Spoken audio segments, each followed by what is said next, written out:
What's up, everyone? It's Flex coming to you again from my home gym. And I want to talk about a few things today. There's a lot going on in this crazy election between Mark Carney, who's been parachuted in here, and our longtime serving MP, Pierre Poilievre. And there's so many things going on, I can't cover all of them in a video that will be of a length that anybody will watch. So I'm going to focus on three key areas. So I was at the Poilievre rally a few weeks ago in North York, and the pleb reporter was there, and he was walking the crowd and asking what everybody's number one issue was. And I cheated and said three issues. I said crime, the economy, and immigration.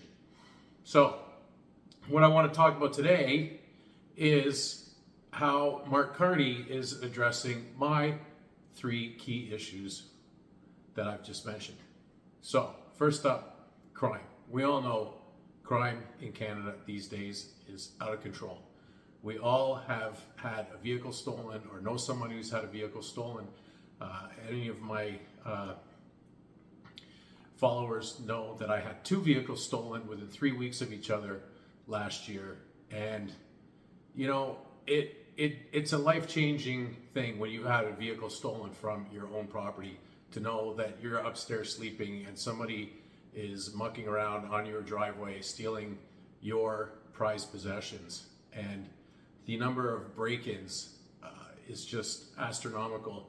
And the thing is, the media is not even being forthcoming on the true nature of just how rampant this is. I have spoken to a few police officers and also the insurance investigator who was working on my case at length, and they said the sheer brazenness and volume and violence of these car thefts and home break-ins has never been seen before. Carney has not spoken anything about what he's going to do about rampant crime. Not one word. You know why? Because he doesn't live here. He doesn't know what it's like. He doesn't have to worry about his car. His car's in the UK or in the US, somewhere else. You know, he doesn't own a home here. He doesn't live here. So he doesn't care. Okay? And plus he's a liberal. You know, they're bleeding hearts. They have the early release bill and those policies, and under Carney, those won't go anywhere. So don't look for any reduction in crime with a Carney liberal government. The next thing, the economy. Okay, here I go again. I'm going to talk about the industrial carbon tax.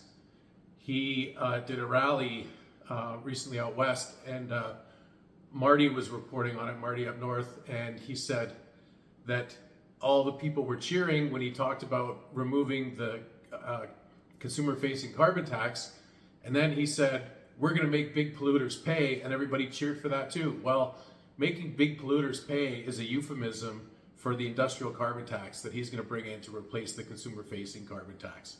And it is going to be more insidious, and it is going to disincentivize investment in Canadian manufacturing, and it is going to increase the cost of everything. Inflation is going to go right back up, and it's going to be hidden. And much like the consumer carbon tax, they're not going to admit that their tax is making everything more expensive. Okay?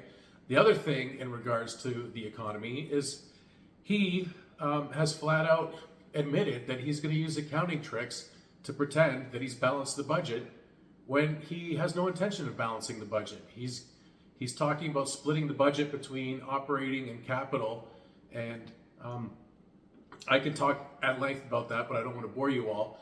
But businesses do that for specific reasons, mostly tax issues, and you know the government isn't taxed, so they don't have to worry about tax issues. So they generally don't distinguish between what he's going to call operating and capital. They just have expenditures, okay? They have revenue from taxes and they have expenditures. So we are going to continue with rampant spending, rampant inflation, unbalanced budget, more debt. It's crazy. We're just going to keep doing the same things over and over again. And immigration. So immigration affects the economy as well, but it also has an effect on our our education system, our healthcare, and these types of things, because we just continue to bring in immigrants at a rate that they can't be absorbed by our infrastructure, by our educational infrastructure, by our healthcare system, and it's not sustainable. And he's not talking about that either. So two of my biggest issues he's not even addressing, and the other one of my big issues that he is addressing, he's addressing with lies and deceit. Okay, so those are my three issues. If you guys want me to cover something else, please comment below. As always, peace. Thanks for watching.